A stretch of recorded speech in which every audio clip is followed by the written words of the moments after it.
For our weekly roundup of the week that was in sports. No debate this week about the biggest story on both sides of the dateline, the NBA and China. A firestorm touched off by a tweet. Rockets general manager Daryl Morey tweeting, "Fight for freedom, stand with Hong Kong." Eventually, he would delete the tweet and apologize, but by then the Rockets and the league were at odds with Beijing, caught between defending their business interests and the principle of freedom of expression. It is a story that continues to play out as we speak right now. Emily Kaplan, let's start with you. How do you think the NBA has handled this controversy? Obviously didn't see coming over the course of last week. It felt like they were unequipped, to be quite honest. And this is a story that's fascinating to me because it has so many layers. But at the crux of it is this. This is a business relationship the NBA has been cultivating for decades. At the same time, the NBA prides itself in being a hyper-progressive league where players have the expression of freedoms and rights and things like that. And now they're coming to a head, and you see where the league stands, and it's all about the bottom line. So they're trying to protect that bottom line, but the public here in America is saying, what are you guys doing? And it's not just the public. I mean, when you are getting attacked, as the NBA did this week from both sides, Ted Cruz tweeting, "As a lifelong Rockets fan, I was proud to see Daryl Morey call out the Chinese Communist Party's repressive treatment of protesters. Now in pursuit of big money, the NBA is shamefully retreating." At the same time, Beto O'Rourke, his former opponent in the Senate race, now, of course, running for the Democratic nomination for president, tweeting, "I hope players, coaches, and executives speak out against the league's insistence on prioritizing profits over human rights." This is a rock and a hard place. There are two people right there who rarely agree on anything. I mean, that just shows you how much this conversation has been elevated all this week. It's not just a sports story. It's not just a business story. I mean, it became a political story. It was everywhere. It really is the big story of the week. And for me, I'm interested to see how that story is going to play out over the next couple of days. There's still another basketball game on Saturday, tomorrow, and it's going to be in Shenzhen, which is about 20 miles north of Hong Kong, which is what this was all about initially. So I want to see what happens when the NBA comes home after that game. Will this go away? Will it just sort of disappear? Or will this continue to come up over and over again every time China enters the conversation with the NBA?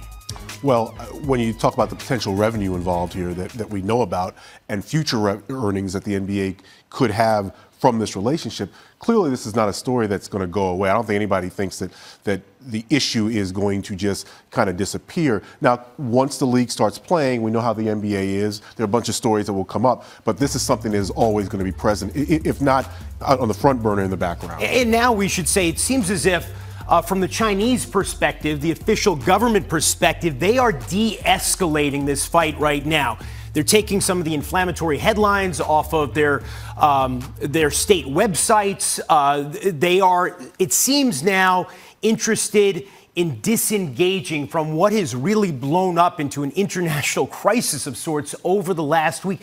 But does the NBA still find itself in this position now, as we heard, getting attacked from both sides, mindful of its attitudes on social justice and human rights issues in one respect, but here telling its own players, we're not even going to let the media ask you questions about it. We're not going to let them ask you about what's going on in Hong Kong with the anti-government, the pro-democracy demonstrators. That's off the table. It's fascinating to me because this is a league that lets its players speak out and let them express themselves, and now they're censoring these athletes. You saw that clip, and it looked awful, of the CNN international reporter asking a question, a legitimate question, and a Rockets PR person saying, "No, you can't ask it. Here it is." Yeah, I mean, so we're seeing the league, on the one hand, there was the stumbling initial response, which I think they came to regret pretty quickly, saying that Daryl Morey's comments were regrettable, or at least the offense taken was regrettable. That was seen as spineless. Adam Silver coming out with a stronger statement saying, we are for freedom of expression, but now we're not going to let the media do its job. There's got to be some kind of conflict. And once again, we see the tightrope that the NBA is trying to walk here. And clearly, one misstep after another in a situation that's been very difficult for them to navigate. I will tell you, there's often many, many times I wish I was a fly on the wall for conversations that the rest of us don't get to hear.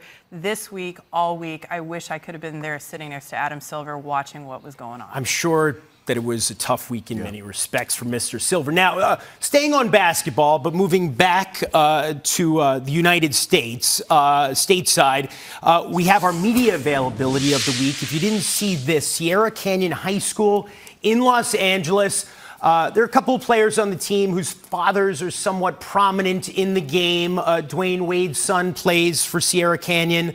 LeBron James's son plays for Sierra Canyon as well. They had media availability, a press day. That's not something we typically see in high school, is it? You know, this is such a struggle for so many parents that I know, because you want to give your child every opportunity you possibly can. You know, to talk to the media? Well, you know, in reality, if your child has a future in the sport, you have to think about, am I giving them their best? But at the same time, you want to protect your child. They are young. They're not adults yet.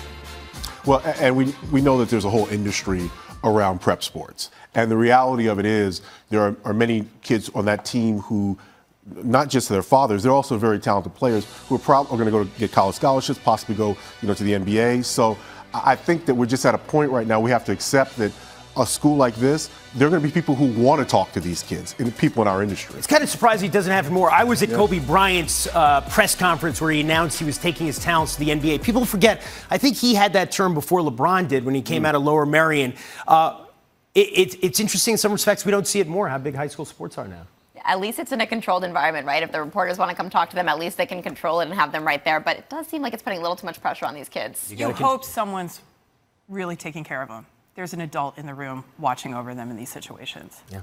You got to control the media, though. You know what happens when you don't. You do. Coming up, stories you might have missed this week, including an historic breakthrough for women in Iran.